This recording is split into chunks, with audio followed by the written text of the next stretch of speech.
Do you really want to save your business? That's the come to Jesus moment you have to have.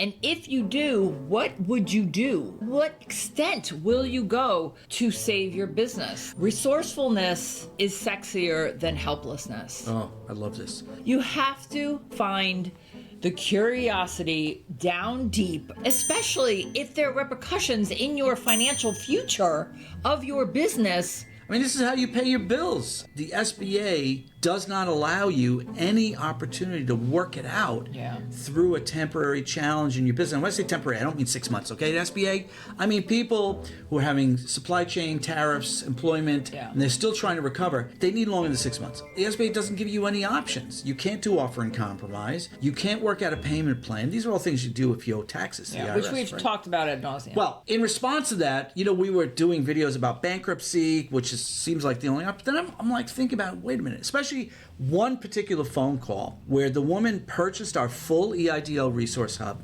and then sent us this beautiful email. We just did a video about that. And I turned to Linda, I said, this woman's getting a phone call. And I called her, and the two of us got very emotional. Let's just touch briefly on some ideas that we can share with you about if you're in this moment and you're struggling to repay this loan, do you really want to go work for somebody else, or do you want to save your business? That is the question. Do you want to work for somebody else? Do you want your schedule to be completely upended because now you are beholden to someone else's business that they've been able to keep intact and survive? They're going to be your boss. You're not going to be your own boss anymore. All right. I know we're not going to get into details, but marketing is my love language, okay? Marketing Madness, Sales Strategies are two separate playlists on Simple Sense for Small Business. If you're more right-brained and creative, you might lean into the marketing more so, especially if you're not doing it as often as you could be doing it.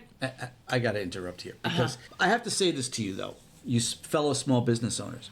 So Linda owned an insurance agency, and I worked in the mortgage banking industry. Plus, I had my own music business on the side, which here in Connecticut, I built that business from scratch. From playing in one restaurant, actually in the town where our office is, and playing in one restaurant every 2 or 3 months, to by the time COVID basically put me out of business, I was doing 5 or 6 shows a week, restaurants, bars, senior residents, rehab facilities, all of that.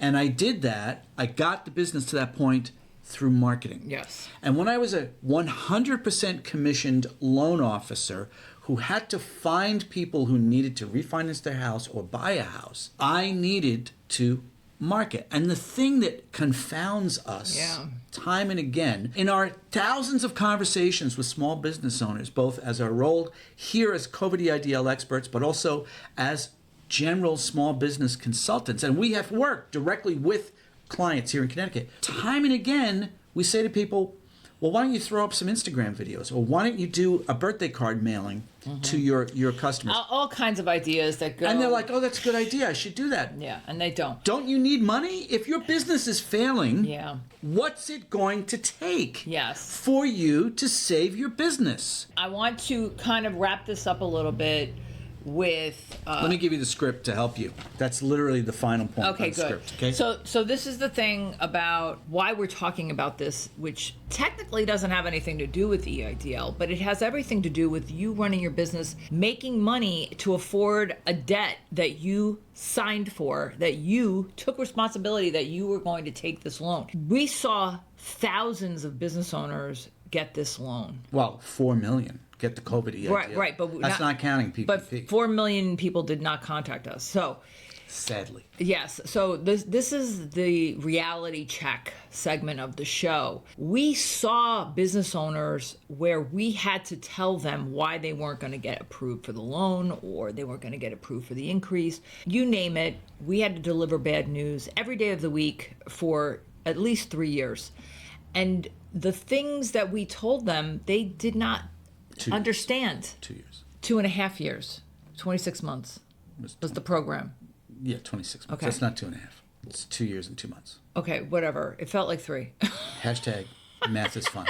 Anyway, we had to deliver bad news of why their practice in their business, their operations of their business was going to yield a negative result because of them not understanding how to run their business in a way that lenders would be like, yeah, sure, we'll give you money. Well, a big part of that is letting their accountants run wild and free. Well, see, that's in the weeds. That's part of the problem. Writing off every expense and showing minimal net income, which is great because you pay less taxes. But when you need to borrow money, right, you shot yourself in the foot. Worst case scenario: planning for change, budgeting accordingly for a rainy day. These are all things that I learned decades ago. That luckily I've been fortunate enough to. Somehow that came into my purview, and I have held those standards and practices for decades to understand how to survive when there's lean months and so on. This kind of thinking and this dedication that we have here on the EIDL Experts channel to help you navigate the difficulties of the SBA program, the COVID EIDL program, all of this and our conversations with thousands of you and our observations when we go to a business, that is what inspired us to create the Simple Sense for Small Business YouTube channel, where again, we've got hundreds of videos, free videos. You don't even have to pay for them.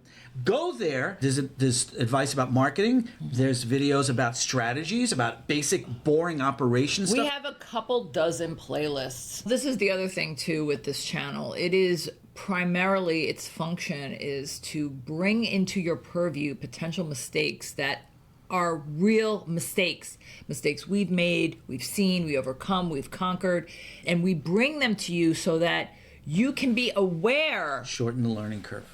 Flatten the learning curve. Oh, yeah. Can we wrap it up? Well, you got to ask them to subscribe to the channel. We already did. We already did. Click on the link in the description if you need assistance with your COVID EIDL, because we do have products and services.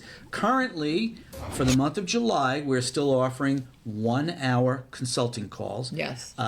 The office Tuesdays is closed only. for the month of August, and we're not sure if we will continue calls in September. We'll determine that while we're on holiday. You will help us determine that. If there is interest of people needing to have consultations for an hour on the phone with Trevor's undivided attention, then we will continue past August after we take our summer break, and maybe continue past August. Maybe they will help us determine if we will continue. I don't get any say in this. No. 'Cause doing the calls is it's exhausting. No, the people have spoken.